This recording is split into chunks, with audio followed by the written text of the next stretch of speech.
আসসালামু আলাইকুম রহমতুল্লাহি ওবরকাতুহু। সম্মানিত দর্শক, অতি সম্প্রতি বিবিসি বাংলা শেখ হাসিনার দেশে ফেরত আসা নিয়ে একটি কন্টেন্ট তৈরি করেছে। শিরোনামটি ছিল এরকম যে শেখ হাসিনার দেশে ফেরা, তিনি চাইলে কি বাংলাদেশে আসতে পারবেন কি পারবেন না। এই যে কন্টেন্টটি, সেই কন্টেন্টটি আমি শুধুমাত্র হেডলাইনটা দেখেছি। ইন ডিটেইলস ভিতরে আসলে ওটা আমি শুনিনি।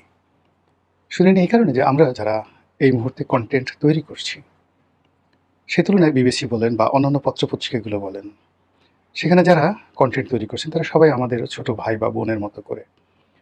কাজেই এই বর্তমান জামানাতে সেটা বাংলাদেশের সেই 'প্রথম আলো' হোক, 'ডেইলি স্টার' হোক, বিবিসি হোক, ভারতের আনন্দবাজার হোক, মানে যারাই কনটেন্ট তৈরি করেন, কনটেন্টের ধরন দেখেই আমরা অনেকে বুঝতে পারি যে আসলে সেখানে তারা আসলে কী বলতে চাচ্ছে। এখানে একটা বিষয় আপনাদেরকে বলা আবশ্যক। আমরা যারা এই কনটেন্ট তৈরি করি, আমাদের মূল যে উদ্দেশ্যটা, যারাই তৈরি করি, সেই উদ্দেশ্যটা থাকে যে আমাদের যারা দর্শক রয়েছেন, শ্রোতা রয়েছেন, তারা আসলে কী শুনতে চান, কী শুনতে পছন্দ করেন, ওটার উপর নির্ভর করে যারা এই কনটেন্ট তারা ক্রিয়েট করেন।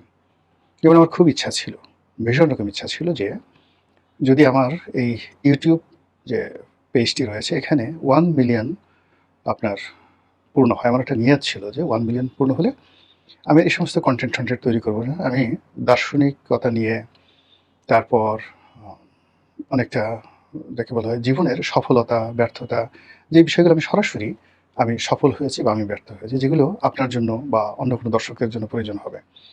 এরপর ধর্মকর্ম, ঈমান, ইয়াকিন, আমল, যেগুলো নিয়ে আমি মূলত বহু বছর সাধনা করেছি, প্র্যাকটিস করেছি, মানে আমল করেছি, এবং আমল করার পরে ইবাদতের যে সৌন্দর্য, সেই সৌন্দর্যটা অনুধাবন করেছি।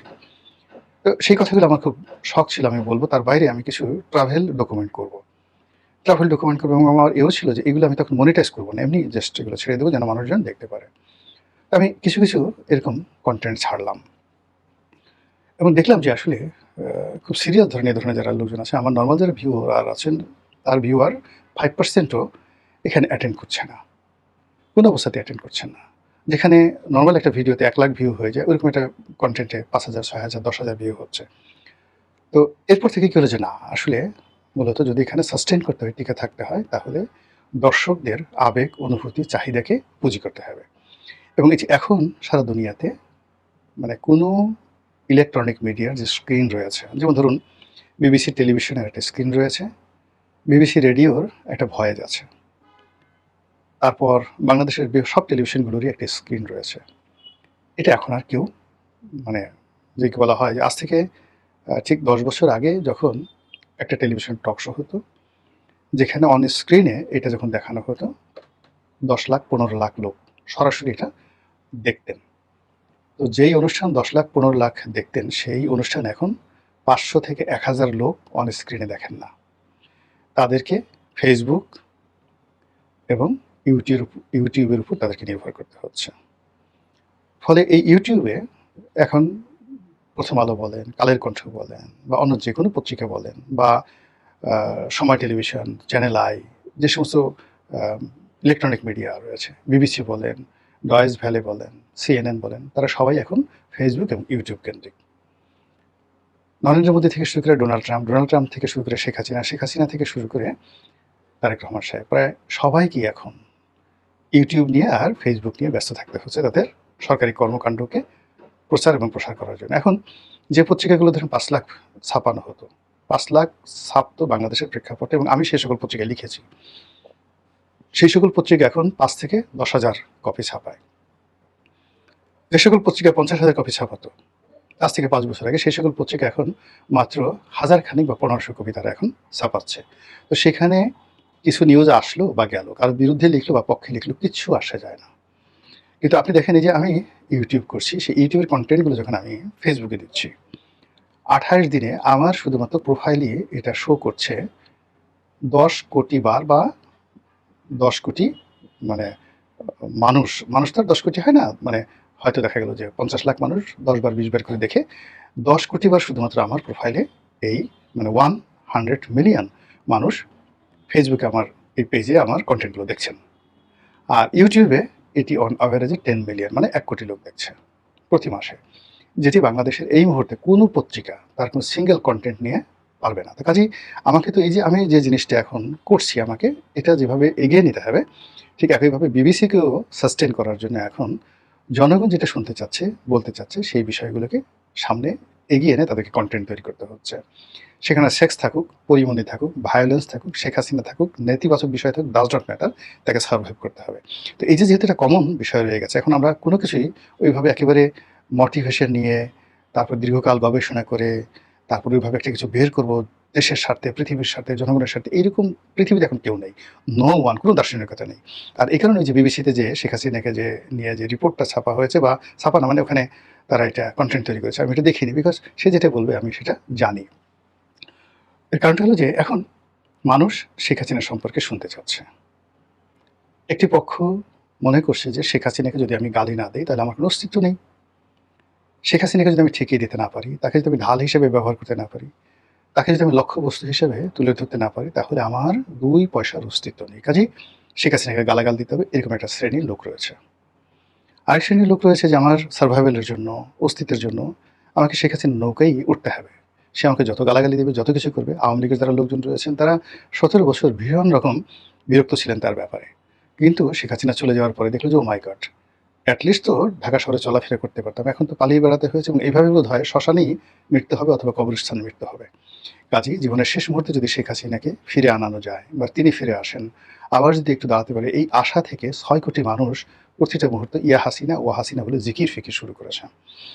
একইভাবে আমেরিকা বলেন, চীন বলেন, তারপর ভারত বলেন, তারা এই গত ২ বছরে খুব ভালো করে বুঝে গেছেন what is Sheikh Hasina, what is Tarique Zia, what is doctor Muhammad Yunus, what is অন্তর্বর্তীকালীন সরকার, what is Awami League and what is BNP government.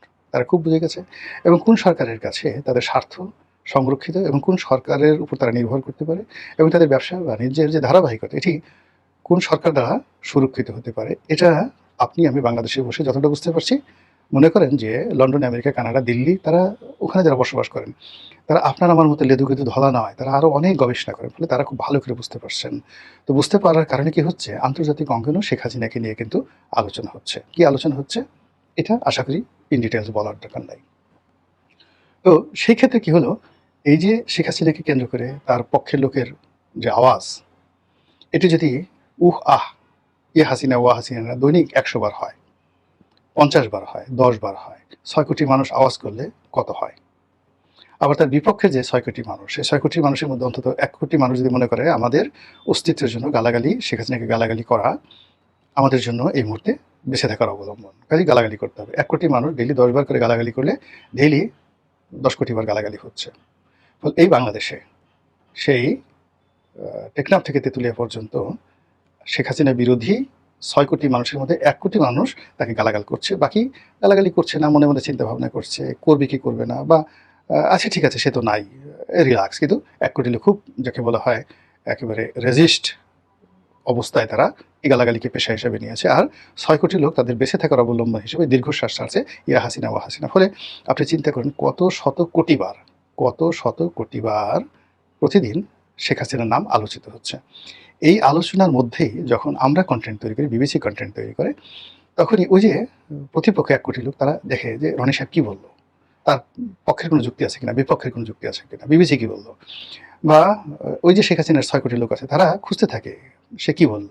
আর এটা বলার সঙ্গে সঙ্গে পুরো মিডিয়াতে, এটা একটা ইলেকট্রনিক মিডিয়াতে এটা একটা ট্রেন্ডিং শুরু হয়ে যায়। আপনি শেখ হাসিনা লিখে কোনো একটা জিনিস দেওয়ার সাথে সাথে সেটা ট্রেন্ডিং হয়ে যাচ্ছে।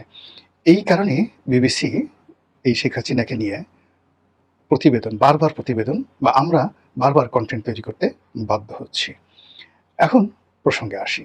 ডিসেম্বর মাসে তিনি যেটা বিবিসি বলছে, সেটা আমি বলি যে তিনি ইচ্ছা করলে আসতে পারবেন, যে না ঠিক আছে আমি ইচ্ছামতো ঢুকে যাব।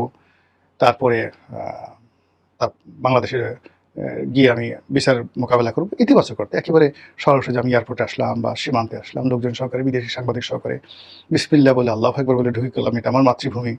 যেভাবে তিনি ১৯৮১ সালে এসেছেন, যেভাবে তার পিতা এসেছেন, যেভাবে তারেক রহমান সাহেব এসেছেন, সেভাবে কি শেখ হাসিনা আসতে পারবেন?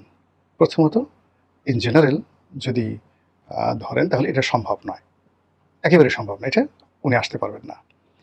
তাহলে কি তিনি আদৌ আসতে পারবেন? হ্যাঁ, উনি আসতে পারবেন।